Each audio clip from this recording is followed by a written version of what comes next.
Welcome to Araxis. Hey guys, this is Drax, and the Halloween event has begun. This year's event directive has been completely revamped. You're going to face new challenges, you're going to be earning new rewards. In this one, for the 3rd tier you've got the Horseman title, and on the 4th tier you'll be unlocking the Phylactery implant. All you got to do to learn how to complete this is go to your directive tab, and then you can see the challenges listed there.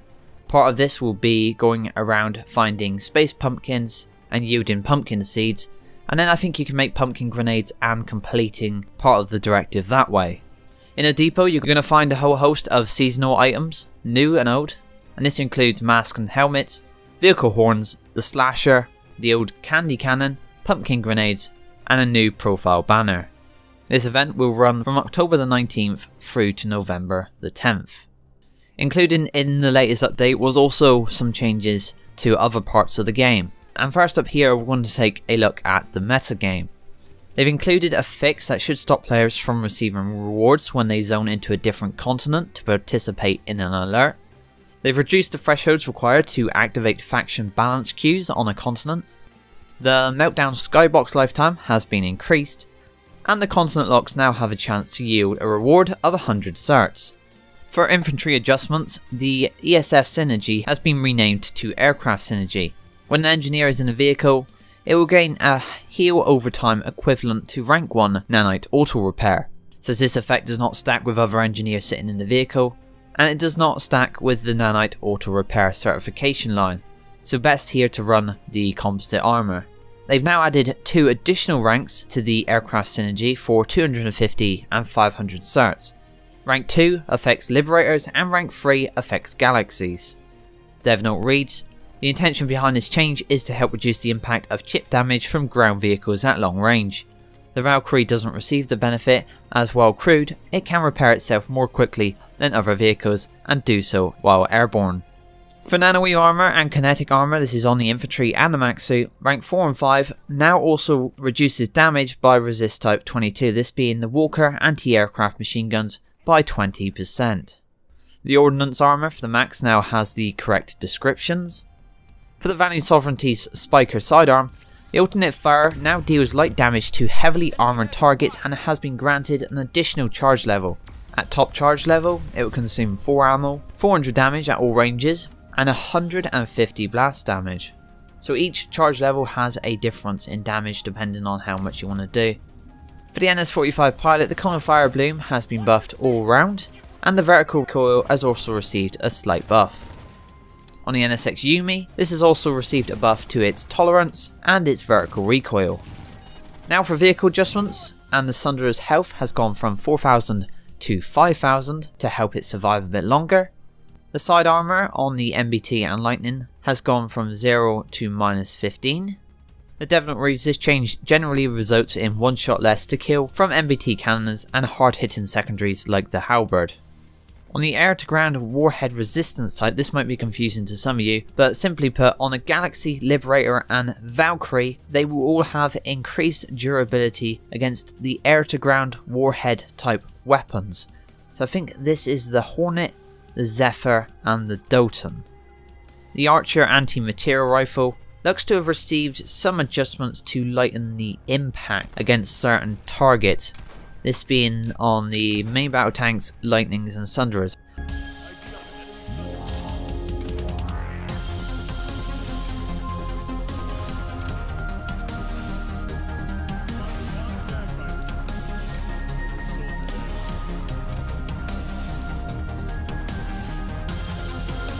For the Walker anti-aircraft turret, they were meant to be changing this to a different resist type and eliminating the old one altogether, but they decided to keep the current one to maintain some flexibility.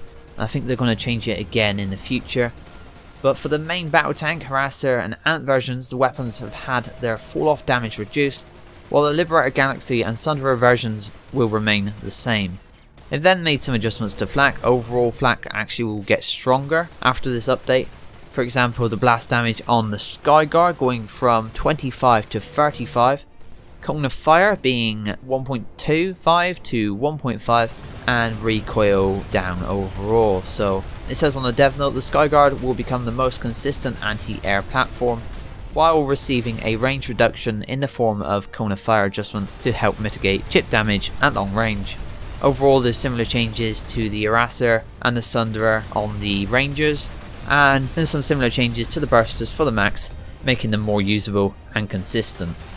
The Striker's indirect damage has gone from 70 to 100, a buff there for the Striker. I'm not sure everyone will going to be happy about that, especially those guys on NC and VS. And the Aspis anti-aircraft construction turret has been renamed Hoplon anti-aircraft turret. Its minimum damage range has gone from 100 to 50 meters, and its maximum damage range from 500 to 400 meters. For the rocket pods, they said that these were tuned too generously, and it created a mismatch between risk and reward. So overall, all of the rocket pods on all of the aircraft have been nerfed by a considerable amount, and you'll be able to see that in game. I think that would be quite a difference for aircraft now. For miscellaneous vehicle weapon adjustments, the Valkyrie's cast inner blast damage has gone from 125 to 100. Recently, if you saw a live stream of mine, you've probably seen that it was the cast was performing very well, similar to what the old Shredder used to. So they said it was a little too powerful, and they've reduced the splash damage on the weapon there. For the canister, the refire rate has gone from 500 milliseconds to 333, so it's returning to its old fire rate to make it more competitive against other vehicles. The Dotan's ammo capacity has gone from 30 to 50, and that's because it takes an increased number of shots to kill certain targets, so the ammo capacity is buffed to match that to reduce the trips to the ammo pad. Then we have some miscellaneous changes, additions and bug fixes at the bottom.